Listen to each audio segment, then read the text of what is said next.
नमस्कार एंड सुप्रभात। आज का दिन बहुत ही खास है। आज है 12 जनवरी, यानी कि स्वामी विवेकानंद जी की जयंती और राष्ट्रीय युवा दिवस। और आज के इस विशेष अवसर पर हम आपके लिए एक खास मेहमान को अपने साथ लाए हैं, जिनका नाम है श्री अजय शर्मा जी, जो आज हमारे साथ हैं। और ये बहुत खास इसलिए हैं क्योंकि पिछले 20 वर्षों से लगातार स्वामी जी को फॉलो कर रहे हैं, स्वामी जी के पद चिन्हों पर चल रहे हैं और साथ ही स्वामी जी की शिक्षा और उनकी दीक्षा को पूरे अपने क्षेत्र में और आसपास के सभी युवाओं में लगातार प्रसार उसका कर रहे हैं। तो आइए मिलते हैं अजय शर्मा जी से और उनसे जानते हैं स्वामी जी के बारे में कुछ विशेष बातें। सर, आपका बहुत बहुत स्वागत है आज के इस वार्तालाप में। स्वामी जी के ऊपर जो विशेष आज का अंक है हमारा, उस पर। और हम सबसे पहले आपसे ये जानना चाहेंगे कि कब आपको ऐसा लगा कि आपको स्वामी जी को फॉलो करना चाहिए और क्या विशेषताएं आपको लगी कि स्वामी जी आपका प्रेरणा स्रोत बन गए और उसके बाद से अब तक आप लगातार स्वामी जी के साथ और स्वामी जी को फॉलो कर रहे हैं। सबसे सर्वप्रथम मैं चाहूँगा जो युवा साथी इस कार्यक्रम को देख रहे हैं वो सब मिलके बोले विवेकानंद जी की जय। विवेकानंद जी की जय। राष्ट्रीय युवा दिवस की जय। आज का ये पावन दिन पूरे भारत में युवा दिवस के रूप में मनाया जाता है। और स्वामी विवेकानंद जी से मैं 1998 में जुड़ा था और वो घटना बड़ी ही सुखद है। मैं उसको शेयर करना चाहता हूँ अपने साथियों के साथ। मैं हमेशा की तरह अपने एक स्टोर रूम में कसरत कर रहा था, वर्जिश कर रहा था। तो यूजुअली मैं बुक्स बहुत नहीं पढ़ता था, लेकिन जब भी मैं डंबल्स करता था तो उसके बाद मैं कोई ना कोई बुक उठा लेता था, बुक के 2-3 पन्ने पढ़ लेता था, क्योंकि उससे एकदम रिलैक्सेशन मिल जाता था। फिर दोबारा डंबल कर सकते हैं, एक्सरसाइज कर सकते हैं। तो मेरा सौभाग्य था कि उस दिन दैट वाज सितंबर और अक्टूबर, it was the month of 1998। तो मेरे को स्वामी विवेकानंद जी की छोटी सी पुस्तक हाथ लगी, जो कि मेरे ब्रदर ने खरीदी थी। उसको मैंने पढ़ा और पढ़ते ही मेरे माइंड के अंदर मतलब एक ऐसा संचार हुआ शक्ति का। उसमें एक लाइन थी, वो बोलते थे, dear child, if you have any question I am always ready for your reply to guide you, to help you. मुझे ऐसा लगा कि जैसे कि वो मेरे अंतर्मन में बोल रहे हों कि अजय, मैं तुम्हारी मदद के लिए तैयार हूँ, तुम्हें कोई भी जानकारी, कोई भी मदद चाहिए। तो लगा कोई आत्मीयता है, कोई मेरा अपना है जो मुझसे इतने प्यार से बोल रहा है। आप सरप्राइज करेंगे, बुक्स की लाइन मेरे अंदर बोल रही है। तो वो घटना थी। और उसके बाद क्योंकि धामपुर में तो बुक्स मिलती नहीं है स्वामी विवेकानंद जी की, और अभी थोड़ा सा साहित्य हम लोगों ने उपलब्ध कराया धामपुर नगर में। हर वर्ष 12 जनवरी को विवेकानंद जयंती का कार्यक्रम करते हैं हम लोग, विवेकानंद जागृति बैनर के तले, है ना। तो फिर मैंने लेटर लिखा अद्वैत आश्रम कोलकाता, वहाँ से उनका रिप्लाई आया 10 दिन के बाद, क्योंकि मेरे को बुक खरीदनी थी, बुक्स। तो आप यकीन नहीं करेंगे, जब वो लेटर आया जिसमें that was called the brochure, है ना, तो मैंने उसको लेके चूमा, like the love letter of anybody else. That was the starting, that is called the love at first sight. और अभी तक मैं उनको समझने का प्रयास कर रहा हूँ। वो इतना बड़ा सागर है ज्ञान का, करुणा का, भक्ति का, वैराग्य का। शुरू में जब जोश बहुत ज़्यादा रहता है युवा अवस्था में, तो मैं सोचता था यस आई, लेकिन अभी लगता है जैसे एज बढ़ रही है, उस समुद्र को समझना असंभव है सिवाय उसमें मिल जाने के, यानी समर्पण भाव के बिना। तो अभी तक प्रयास चल रहा है उनको जानने का, समझने का, और बड़ा अच्छा लगता है उनसे जुड़ने का। ये जो सौभाग्य मुझे मिला इस जन्म में। सर, मैं ये जानना चाहता था कि जो शिकागो में एक विश्व धम्म सम्मेलन हुआ था, जिसने एक्चुअल में स्वामी जी को स्वामी विवेकानंद बनाया, जी, उसके बारे में ज़्यादातर लोग जानते हैं, सभी जानते हैं कि वो कितना ओजस्वी भाषण वहाँ पे उन्होंने दिया, किस तरह से अपने देश को वहाँ पे उन्होंने रिप्रेजेंट किया। उससे रिलेटेड या उसके पीछे पहले की कुछ उनके स्ट्रगल्स के बारे में अगर आप कुछ बताना चाहें तो वो हम सुनना चाहेंगे, हमारे व्यूअर्स सुनना चाहेंगे। स्वामी विवेकानंद जी जब विश्व धर्म सम्मेलन में गए शिकागो में 1893, तो वो पूरा जगत जानता है और सबको मालूम है, उन्होंने सबसे पहले उद्घोष किया था, dear sisters and brothers of America. 2 minute तक क्लैपिंग होती रही, 2 मिनट ताली, आप समझ सकते हैं तपस कितना वैल्यूबल होता है, क्योंकि जब सुनेंगे तो वहाँ 7,000 समूह, 2 मिनट तक लगातार तालियां बजाते रहना। तो वहाँ का जो एंकर थे उन्होंने बोला, Swami now if you can control this all crowd then I can understand that you have the real magic, कि इस भीड़ को तुम नियंत्रित कैसे करोगे। और सबको मालूम है स्वामी जी के ने कितने अपनी मैजिकल वॉइस से सबको कंट्रोल कर लिया था। लेकिन मैं इसके पास्ट में जाना चाहूँगा। स्वामी विवेकानंद जी शिकागो विश्व धर्म सम्मेलन में प्रसिद्ध होने के लिए नहीं गए थे, वो गए थे भारत में महिलाओं की शिक्षा के लिए, संस्कृत विश्वविद्यालय या विद्यालय बनाने के लिए कुछ धन इकट्ठा करने के हेतु वो विदेश गए थे। जाने से पहले मद्रास में कुछ युवा जो यंग बॉयज़ और गर्ल थे, बॉयज़, उन लोगों ने पैसा इकट्ठा किया, बोला कि स्वामी जी विदेश में ऐसे ऐसे धर्म सम्मेलन हो रहा, आप जैसा मेधावी व्यक्ति जाना चाहिए। स्वामी जी ने बोला ओके, मैं सोचता हूँ। तो पैसा सबने ला के दे दिया इकट्ठा करके। स्वामी जी ने बोला यार मेरे को अभी गुरु का आदेश नहीं हुआ, मैं नहीं जा रहा हूँ। वो पैसा सब गरीबों में बांट दिया। सारे युवा साथी निराश हो गए। उसके बाद फिर स्वामी विवेकानंद माँ शारदा के पास गए, उनसे उन्होंने आशीर्वाद लिया कि माँ मुझे क्या विदेश जाना चाहिए, जो श्री रामकृष्ण जी की लीला सहचरी थी, स्वामी जी की गुरु माँ, उन्होंने आशीर्वाद दिया नरेंद्र को, स्वामी विवेकानंद को, आप जाइए और भारत का नाम आप रोशन करेंगे। तब स्वामी जी गए, यानी कि गुरु निष्ठा, क्षणिक उल्लास प्रेम में नहीं भागे, वो अपना बिल्कुल ऑथेंटिक थे, पावरफुल उनका फीलिंग था अपने देश के लिए। उसके बाद आला सिंघा नाम के एक यंग मैन था मद्रास में, उन्होंने फिर फ्रेंड्स ने सबने मिलके पैसा इकट्ठा करा। फिर खेतड़ी के राजा थे, उन्होंने भी उनका टिकट कराया। फिर वो गए शिकागो। अब शिकागो जाते वो फेमस नहीं हो गए थे, समझ रहे हैं युवा साथियों। वहाँ जाना था उनको 2-3 महीने पहले पहुँच गए। वो सितंबर में होना था, वो 2-3 महीने पहले पहुँच गए। वहाँ पे बहुत ठंड थी, कोई परिचय पत्र लेके नहीं गए थे क्योंकि उनको मालूम ही नहीं था, क्योंकि सन्यासी थे ना। He was totally unaware about these all things. वहाँ पहुँच गए, पैसे थे उनके पास, और स्वामी विवेकानंद का एक राजसिक स्वभाव था। अच्छे होटल में ठहरे वो, साफ सुथरे, पैसा पानी की तरह खत्म होने लगा, डॉलर्स ना। फिर आपको यकीन नहीं आएगा, ये जो जगत प्रसिद्ध युग नायक विवेकानंद हैं, उनके पास जब पैसे कम हो गए, उनको एक बार एक ऐसी जगह पे अपनी रात बितानी पड़ी, जो रेलवे ट्रैक होता है उसके पास गटर का बॉक्स होता है जिसमें पुराने कपड़े या कागज पड़ा रहता है, उसके अंदर उन्होंने ठंड से अपनी जान बचाई। जब मैंने लाइन पढ़ी थी, that time I was 25 I think, यकीन आएगा आपको, मैं बहुत रोया, क्योंकि स्वामी जी जिसको मैं प्यार करता हूँ और पूरा भारत है ना, वो ऐसे भी दिन बिताए वहाँ पे। वहाँ पे बहुत विरोध हुआ, कई लोगों ने उनकी वेशभूषा पे आपत्ति करी, क्या कपड़े पहनते हो। कुछ लोग उनको बंदर की तरह पकड़ने के लिए पीछे भागते थे। आप सोचो, एक अनजान देश में एक अनजान युवा सन्यासी, 22-23 साल का लड़का है ना, और कोई परिचय पत्र नहीं। जब वो गए विश्व धर्म सम्मेलन में कि मेरे को बोलना है, तो वहाँ मैं मना कर दिया गया उनको, no we are not allowed, you are not having any recommendations, आपके पास कुछ है ही नहीं रिटन में। स्वामी जी उदास हो गए। भारत से लेटर आ रहे हैं आला सिंघा का, क्या हो रहा है। स्वामी जी ने बोला, इस देश में सहायता के नाम पे धार्मिक पाखंड नहीं करते हैं, मेरा कोई परिचित नहीं है, अब मैं कैसे जीऊंगा यहाँ, कड़ाके की ठंड है, वस्त्र भी मेरे पास गर्म नहीं है। उन्होंने पत्र में लिखा, जो आपकी विवेकानंद जी के लेटर्स में पढ़ सकते हो, कि युवा साथियों, चाहे मेरा शरीर रहे या ना रहे इस ठंड में, मैं मर जाऊं, पर अपने प्रण, अपने कर्तव्य से मैं डिगूंगा नहीं, मैं पीछे पलट के नहीं जाऊंगा भारत। और ये देखिए, ये दृढ़ विश्वास जो उनका था, वही विश्व प्रसिद्ध जगत विवेकानंद बने। उसके बाद स्वामी जी खड़े हैं रोड पे, खाने को है नहीं, भिक्षा मिलती नहीं वहाँ, भारत में तो सन्यासी को भिक्षा मिल जाती ना। तो स्वामी जी ने कहा, अब जैसे जीवन भगवान की मर्जी। क्या बोला friends, as God wishes. Swami ji खड़े हैं, एक टिकट ले लिया ट्रेन का, बैठ गए। अब देखिए, होनी बलवान होती है, जिसपे प्रभु पुत्र है ना, गॉड सन। उनको ट्रेन में लेडी मैक्लॉयड मिल गई।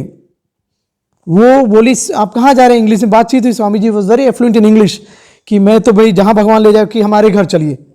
स्वामी जी से इतनी प्रभावित हुई ट्रेन में देखते देखते, जैसे मैं आपको देख रहा हूँ, बिल्कुल अद्भुत सौम्य चेहरा। स्वामी जी को अपने घर ले गई, वहाँ पे रखा, खाना पीना खिलाया। अब लोग बड़े कौतूहलवश उनको रोज देखने आने लगे, मिलने लगे। और इतना विलक्षण सन्यासी जो बाल ब्रह्मचारी हो, उसका तेज आप सोचो, हनुमान जी जैसा ना, वो जगत प्रसिद्ध।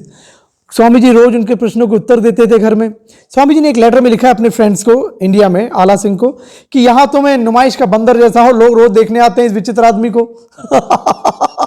लेकिन ये करे भी क्या, इन्होंने पवित्रता के बारे में सुना ही नहीं, इनके देश में चर्चा ही नहीं होती है। फिर जो लेडी मैक्लॉयड है, उन्होंने अपने एक फ्रेंड हैं जो प्रोफेसर थे ऑक्सफोर्ड हार्वर्ड में, उनको बताया कि ऐसे ऐसे एक सन्यासी है, वो विश्व धर्म सम्मेलन में बोलना चाहते हैं, उनके परिचय पत्र नहीं है। वो मिलने आए उनके घर पे, उन्होंने बातचीत की जैसे आप कर रहे हैं। वो इतने प्रभावित हुए स्वामी विवेकानंद जी से, उन्होंने एक चिट लिखी और स्वामी जी को दे दी कि ये जहाँ पे आप जा रहे हैं वो दे देना। वो बहुत रेनाउंड प्रोफेसर थे। आपको मालूम उस चिट में क्या लिखा था? स्वामी जी ने तो पढ़ी नहीं, क्योंकि उन्होंने बोला था वहाँ दे दीजिए। बाद में जो इतिहासकार हैं जिन्होंने लेख लिखे हैं, उस चिट में लिखा था, I am sending a man who is more intelligent than put all the professor of our university together. हमारे पूरे विश्वविद्यालय के सारे प्रोफेसरों को जोड़ दो, उनसे भी उच्च लेवल का बुद्धिमत्ता वाला व्यक्ति भेज रहा हूं आपके विश्व धर्म सम्मेलन में। उनको तो वाइल्ड कार्ड एंट्री मिल गया एकदम। उसके बाद जो हुआ वो तो आप सब जानते ही हैं। जो सबके गुरु हैं स्वामी विवेकानंद जी, आज की युवा पीढ़ी के आज भी प्रेरणा स्रोत हैं, और आने वाले पता नहीं कितने युगों तक वो प्रेरणा स्रोत रहेंगे। Exactly. उनके खुद के प्रेरणा स्रोत कौन थे, और वो कैसे उनको वो गुरु मिले, और उन्होंने क्यों संन्यास धारण किया, क्यों वो मॉक बने? क्योंकि उनके पास अवसर था, वो एक बड़े वकील भी बन सकते थे, वो बहुत रिनाउंड फैमिली से बिलोंग करते थे, तो वो सब क्या रीजंस थे? स्वामी विवेकानंद जी का बाल्यावस्था का नाम था बिले, क्योंकि उनकी माता जी को बेटियां थी, पुत्र नहीं था, तो लॉर्ड शिवा की उन्होंने आराधना की, जिससे उनको एक पुत्र मिला। और बचपन में विवेकानंद जी बहुत चंचल थे और बहुत ही शैतान, अपनी बहनों के साथ खूब फाइट करते थे, खूब लड़ते झगड़ते थे, प्यार करते थे, और ये सब चलता था। स्वामी जी ने अपनी बातें बताई हैं अपने स्पीचेस में कि बचपन से जब वो आंख बंद करते थे, ध्यान तो क्यों बचपन से ही करते थे, उनको अपनी एक जोत नज़र आती थी वाइट कलर की, और वो जोत निकल के पूरी बॉडी में समा जाती थी। स्वामी जी ने सोचा, विवेकानंद जी जो बचपन में नाम नरेंद्र है, कि ये तो शायद सबको ही दिखती होगी जोत, इसलिए उन्होंने किसी से जिक्र नहीं किया इसका। बाद में कोलकाता में एक बार श्री रामकृष्ण परमहंस जी आए अपने भक्त के घर पे, वहाँ पे किसी म्यूजिशियन को गाना गाने आना था, उस दिन वो छुट्टी पे था, तो बलराम बाबू का घर था जहाँ तक मुझे लगता है। उन्होंने फिर बोला कि नरेंद्र को बुलाओ, तो उनके साथी नरेंद्र जी को ले गए कि वहाँ पे एक महापुरुष आए, आप उनको गाना सुनाइए। स्वामी विवेकानंद जी का प्रथम जो मुलाकात है, साक्षात्कार वहीं पे हुआ। स्वामी जी ने भजन गाया, रामकृष्ण परमहंस जी अत्यधिक मंत्रमुग्ध हो गए और देखते ही वो खो गए। फिर उन्होंने बोला, नरेंद्र तुम दक्षिणेश्वर आना, मैं तुमको जानता हूँ पहले से। स्वामी जी बोले, पता नहीं कैसे कह रहे हैं। उसके बाद ये घटना बीत गई। उधर विवेकानंद जी के मन में दिन रात एक अग्नि की तरह प्रश्न प्रज्वलित हो रहा था कि क्या ईश्वर को देखा है किसी ने। वो हर किसी से क्वेश्चन पूछते थे। एक दिन इंग्लिश की क्लास चल रही थी उनके ग्रेजुएशन क्लासेस में। उस दिन उनके इंग्लिश के प्रोफेसर नहीं आए थे, तो वहाँ के जो प्रिंसिपल थे स्टॉकिस चर्च कॉलेज के, विलियम हिस्ट्री, वो वहाँ पे आए क्लास पढ़ाते हुए। डैफोडिल्स पोएम पढ़ा रहे थे विलियम वर्ड्सवर्थ की। तो उसमें एक जगह आता है इनर्शिया, है ना। तो स्वामी जी बोलते हैं, ये इसमें कैसे पहुँचा जा सकता है, क्या समाधि क्या होती है। तो विलियम हिस्ट्री बोलते हैं कि एक ही व्यक्ति जानता है यहाँ पे, वो है दक्षिणेश्वर में रामकृष्ण परमहंस। तो यहाँ से स्वामी जी को प्रेरणा मिली, वो दक्षिणेश्वर गए। वहाँ पे स्वामी जी जब रामकृष्ण परमहंस जी से मिलते हैं, तो रामकृष्ण परमहंस जी उनको देख के बोलते हैं, नारायण अब आए हो तुम, और उसको नारायण करके प्यार करने लगे। वो कहते, मैं नारायण नहीं हूँ, मैं तो विश्वनाथ दत्त का बेटा हूँ। ऐसी घटना घटती है। तो बीच में एक दिन जब स्वामी विवेकानंद जी का अपना आत्मिक स्वरूप प्रकट नहीं हो पा रहा था, तो रामकृष्ण परमहंस जी ने अपना टांग हल्का से उनके सीने पे टच कराया। वो तो पूरा धरती और लोटपोट हो गया। तो स्वामी जी बोलते हैं, अरे मुझे रोको, मेरे माँ बाप भी है, मुझे बचाइए। क्योंकि उन्होंने बताया विवेकानंद सारी धरती क्या हो रही थी, शून्य में जा रही, टूटती हुई। तो रामकृष्ण परमहंस ने उनके सीने पे हाथ लगाया, तो वो होश में आए। तब वो ये बातचीत हुआ। लेकिन उनको क्या मालूम, बाद में स्पर्श से रामकृष्ण परमहंस के ये नरेंद्र विवेकानंद बन के जगत का त्याग कर देगा, वैभव का त्याग कर देगा, क्योंकि ईश्वर की ऐसी जोत जली अंदर से, और वो उस तरफ पथ पे चल पड़े। अगले प्रश्न की तरफ मैं चलना चाहूँगा। एक मन में एक बात है कि क्या आज के वर्तमान समय में अगर हम देखें, तो क्या हम ये मान सकते हैं या ये कह सकते हैं कि स्वामी विवेकानंद आज भी युवाओं के लिए सबसे उपयुक्त प्रेरणा स्रोत हैं, या सबसे बेस्ट पर्सन है जिनको युवा फॉलो कर सकते हैं? बिल्कुल, डेफिनेटली। फिर भी लेकिन एक बात मैं कहना चाहूँगा युवा साथियों से कि स्वामी विवेकानंद ने एक बात बोली थी, जिस व्यक्ति का कोई आदर्श नहीं है वो कभी भी जीवन में सफल नहीं हो सकता, और किसी के पास कोई आदर्श है एक भी, वो 1000 बार भी गिरेगा उसके बाद 1001वीं बार में खड़ा हो जाएगा। आदर्श रखना बहुत जरूरी है। जैसे कोई भी पात्र होता है, ये जो जल है एक गिलास में रुका हुआ है, ये इसका ढांचा है, ऐसे आदर्श को रखना बहुत उपयोगी है। विवेकानंद ही क्यों, आप अपने घर में सर्वश्रेष्ठ फ्रूट्स लाते हैं, बादाम डुप्लीकेट नहीं लाते हैं, घुन खाई हुई चीज नहीं खाते हैं, तो जिसको भी आप चरित्रवान माने, जिसकी कथनी करनी में अंतर ना हो, जो पूर्ण पवित्र हो, जिसमें लेश मात्र भी स्वार्थ ना हो, जो अपने देश को अपनी मां के समान प्यार करता हो, और जिसमें स्त्री और धन के लिए अत्यधिक लालसा ना हो, जो सकारात्मक तरीके से धन कमाता हो, पराई बहन और बेटी को अपनी माँ बेटी बहन की तरह मानता हो, ऐसे व्यक्ति को आप जरूरी नहीं स्वामी जी का ही नाम लें। मैं बिल्कुल ओपन माइंडली बोल रहा हूँ। क्यों? स्वामी जी ने सिखाया है मेरे को बुक्स में कि हमें जिसको फॉलो करे लेकिन चारों तरफ आंखें खुली रखनी है। हमें लकीर का फकीर नहीं बनना है कि मेरा यही ईश्वर है, यही। No, you are open. Swami ji को जब आप चुनेंगे अपनी लाइफ में, तो आप जब उनकी जीवनी को पढ़ेंगे तो शक्ति का वो संचार होगा जो मुझे नहीं लगता है कहीं और से मिलेगा, और मिल भी जाए तो इसमें कोई बुराई नहीं है। लेकिन विवेकानंद को आप पढ़िए जरूर। मैं क्या कहता हूं, हिंदू हो, मुस्लिम हो, सिख, ईसाई, एनी रिलीजन, आप अपने भगवान को प्यार कीजिए, अपने कान्हा को प्यार कीजिए, माता रानी को, शिव शंकर को, किसी को भी, नो प्रॉब्लम। लेकिन आप बादाम तो खाते हैं ना सब लोग, क्यों खाते हैं?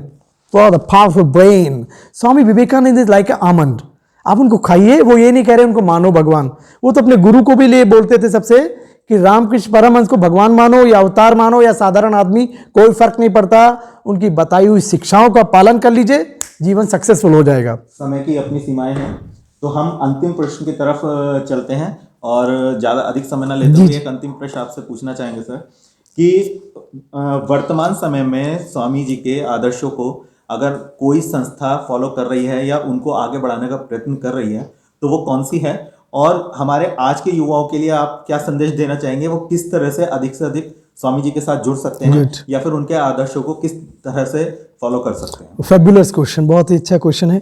स्वामी विवेकानंद जी को मालूम था भारत में गुरु को लेके काफ़ी माथापच्ची रहती है, तो इसलिए वो स्वयं गुरु का पद धारण नहीं करके उन्होंने अपने गुरु के नाम से रामकृष्ण मिशन एवं रामकृष्ण मठ, इनकी स्थापना की और खुद को हटा लिया ताकि गुरुवाद खत्म हो जाए।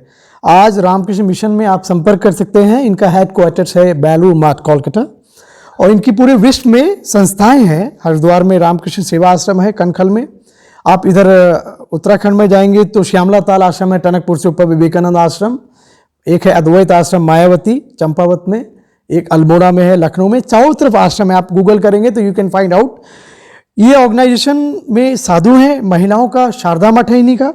जो गर्ल्स हैं जिन्हें इंटरेस्ट है कि वो सन्यासी माँ से चर्चा करके बात करके कुछ लाभ ले सकते हैं, तो कसार देवी है अल्मोड़ा में, तो शारदा मठ भी है, गूगल करके आप पता लगा सकते हैं। वन थिंग, रामकृष्ण मिशन का जो मोटो है वो आत्म मोक्षार्थ जगत हिताय च। अपने मोक्ष के लिए आपको क्या करना चाहिए? हम सबको प्रयास करना चाहिए और जगत के कल्याण के लिए अपना जीवन का उत्सर्ग कर देना चाहिए, त्याग कर देना चाहिए। जैसे सचिन तेंदुलकर है, उसने क्रिकेट खेल के ही अपने आप को रियलाइज किया। स्वामी जी ने बोला था किसान भी आत्म साक्षात्कार कर सकता है खेती करते हुए, एक साइंटिस्ट अपनी लेबोरेटरी में कर सकता है। भगवा धारण करने की जरूरत नहीं सबको, वो तो ईश्वर बुलाएगा तब बनेंगे। आप जिस फील्ड में हैं, if you are a poet, you can be renowned poet through your dedication in that work, उसमें डीपली जाइए। अब सेकंड क्वेश्चन जो तपस ने पूछा है, वंडरफुल क्वेश्चन, कि आज के युवा साथी हैं विवेकानंद से क्या ले सकते हैं। सबसे पहले विवेकानंद जी ने एक बात बोली थी, अगर आप गीता पढ़ना चाहते हैं तो सर्वप्रथम आपको फुटबॉल खेलना चाहिए ग्राउंड में जाके। कितनी हंसी की बात है, गीता पढ़ने के लिए फुटबॉल का क्या मतलब है? वो बोलते थे जब तक आप फुटबॉल नहीं खेलोगे, यानी कि वर्जिश नहीं करोगे, तो आपके शरीर में रक्त का संचार नहीं होगा। जब तक रक्त का संचार नहीं होगा तो आपकी मस्तिष्क में ऊर्जा पैदा नहीं होगी, उठेगी नहीं। जब तक उच्च ऊर्जा नहीं उठेगी आप गीता के रहस्य को समझ ही नहीं सकते। यानी कि सुस्ती, आलस्य जो रखेगा उसको धर्म तो मिलेगा ही नहीं और जीवन में यश भी नहीं मिलेगा। तो आप लोहे के शरीर बनाइए, फौलाद के स्नायु बनाइए। स्वामी जी बोलते थे किसी चीज में अगर बल नहीं है तो उसको जहर की भांति थूक दो, उसमें शक्ति नहीं है। जो चीज आपके मन को, शरीर को दुर्बल बनाती है उसको जहर की भांति थूक दो, उससे दूर रहिए। तो जो चीज आपको वीक बनाती है फ्रेंड्स, कोई कहता है मोबाइल वीक बनाता है, कोई बोलता है इंटरनेट। नो, ऐसे तो आप रोटी खूब खाओ तो रोटी भी जहर हो जाएगी, पानी खूब पिए तो पानी भी जहर हो जाएगा। इंटरनेट का यूज और नॉन यूज के ऊपर आपको बुद्धि विवेक लगाना है। तो स्वामी जी की बुक्स हैं, खूब सारी पढ़िए। कर्म योग है, ज्ञान योग है, भक्ति योग है। स्वामी जी की जीवनी तो जरूर पढ़िए। जैसे हमारे अपने मम्मी पापा दादा दादी का हमें पता होना चाहिए कौन थे, ऐसे राष्ट्रीय आदर्श हैं। तो स्वामी जी को पढ़ने से आपका कैरेक्टर बहुत अच्छा डेवलप होगा। आपको मालूम है फ्रेंड्स, कई सारे स्टूडेंट्स हैं मेरे, कई सारे परिचित हैं, उनको मैंने स्वामी जी के बारे में बताया, उन्होंने पढ़ा। उसके बाद जब भी वो इंटरव्यू में जाके बोला, उन्होंने somebody asked कि who is your ideal and they से स्वामी विवेकानंदा, तो उनको 1-2 नंबर तो एक्स्ट्रा ही दे दिए इंटरव्यू में। इतना बड़ा ख्याति है विवेकानंद जी का, विवेक ज्ञान का आनंद। आप उनको पढ़िए, आपको मजा आ जाएगा। और आपको नहीं मजा आएगा तो बुक्स मुझे दे दीजिएगा। हाय ग्रेट, बहुत अच्छा आपके साथ बातचीत रहा सर आज का, और इतना ज्ञानवर्धन हमारा हुआ है, इतना शानदार आज की बातचीत रही है। मैं आपका तहे दिल से शुक्रिया अदा करता हूं, और साथ ही पूरे काव्यमय परिवार की तरफ से मैं श्री अजय शर्मा जी का और उनके पूरे परिवार का बहुत आभार व्यक्त करता हूं कि उन्होंने अपना कीमती समय हमें दिया, स्वामी जी के बारे में इतनी शानदार बातें हमें बताई, इतना मोटिवेट हमको किया। आपका बहुत बहुत आभार सर। मैं भी आपका thank you very much mister Tapas. I would like to thank you to all your काव्य में परिवार को, जिन्होंने इतना अच्छा कार्यक्रम संचालित किया 12 जनवरी को, और इतने अच्छे व्यक्तित्व को यहाँ लाया। आपके मम्मी पापा को थैंक्स मेरी तरफ से, क्योंकि goodness is the sign of your own clan. आपके वंश का एक प्रमाण पत्र होता है। जब भी युवा साथी आप सड़क पे चलें तो आप नहीं चल रहे हैं, आपके माता पिता का सम्मान आपके माथे पे चल रहा है। कभी भी बदतमीजी मत कीजिए, कोई पेड़ का पत्ती मत तोड़िए। तोड़ना भी है तो पेड़ से इजाज़त ले लीजिए अगर कुछ तोड़ने का मन है। बेमतलब अगर मैं आपके बाल खींचूं तो गंदा लगेगा। तो प्रकृति के साथ कोई खिलवाड़ मत कीजिए। और ऐसे अच्छे व्यक्तित्व को मैं इनके लिए प्रार्थना करूंगा स्वामी जी से कि खूब दिन दूनी रात चौगनी आगे बढ़े, और इनके मम्मी पापा को तहे दिल से प्रेम प्रमाण और उनको सम्मान मेरी तरफ से, खूब आगे बढ़ें, खूब देश का नाम रोशन करें, काव्यमय को ऊंचाइयों पर ले जाएं। Thank you very much. जय हिंद।